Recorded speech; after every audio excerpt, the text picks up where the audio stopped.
Сайн байна та бүхэндээ энэ өдрийн мэндийг хүргэе намайг Ука Төмөр гэдэг миний хүс хий хүр сувагт давтаа морилно.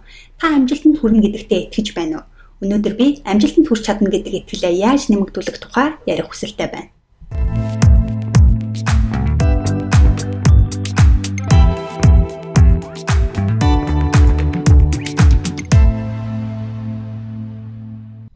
Хүний итгэл маш хүчтэй. Амжилтанд хүрч чадна гэдэгтээ итгэсэн хүн амжилтанд хүрдэг. Харин чадахгүй гэж бодож байгаа. Эсвэл амжилтандаа эргэлзсэн хүн бол амжилтанд хүрч чадахгүй.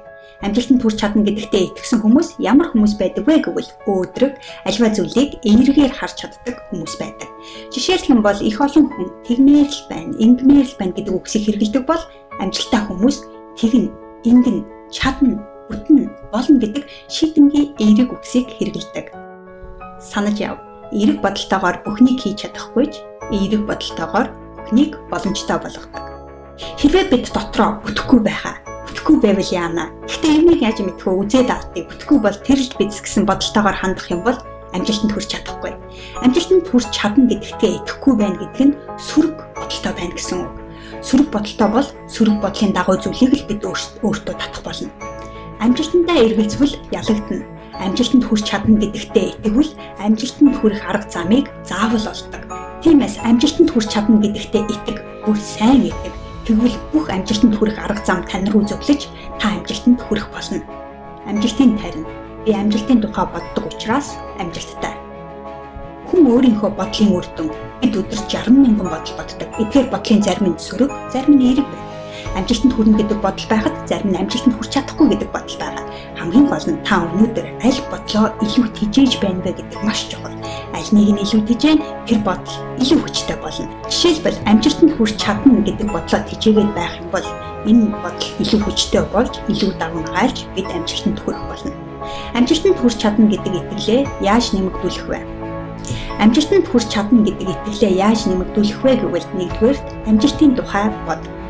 Эргэлзээтэй бодол байгаа бол түүнийгээ би чадна, би амжилтанд хүрнэ, би өөртөө итгэж байна, би өндөрлөгт хүрнэ, би заавал хүснээ биелүүлнэ гэх мэт бодлоор орлуулах нь зүйтэй.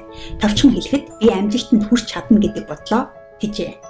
Хоёрдугаарт та бодож байгаагаасаа илүү ухаантай, чадварлаг, мундаг гэдгийг өөртөө байнга сануулах нь зүйтэй. Амжилтаа яваа хүмүүс тусгай хүмүүс биш. Тэд яг л бидний адил хүмүүс. Тэд зөвхөн амжилтанд хүрч чадна гэдэгтээ итгэсэн, өөрийгөө үнэлж чаддаг хүмүүс байдаг. Тиймээс өөрийгөө үнэлж сурах нь зүйтэй. Өөрийгөө хизээж битгий хямд үнэл. Амжилтын тарин. Би үнцэнтэй.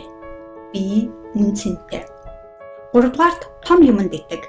Таны амжилт таны итгэлийн хэмжээнээс хамаарна. Хэрвээ жижиг юмд итэгвэл жижиг зүйлд хүрнэ. Харин том юмд итэгвэл том амжилт гаргана. Тэгэхээр өнөөдөр миний энэ бичлэг амжилтанд хүрч чадна гэдэг итгэлийтэнд жаахан ч гэсэн нэмэгдүүлсэн байх гэж найдаж байна. Хэрвээ тийм бол цааш найз нөхдөө дамжуулаарай. Мөн миний uka.com руу ороод захин мэдээлэл мөн YouTube сувагт бүртгүүлээрэй. Хүс хий хүр зөвхөн таны өөрийн хүсэл эрмэлзэл таныг амжилтанд хүргэнэ. Uka Төмөр, Лос Анжелес.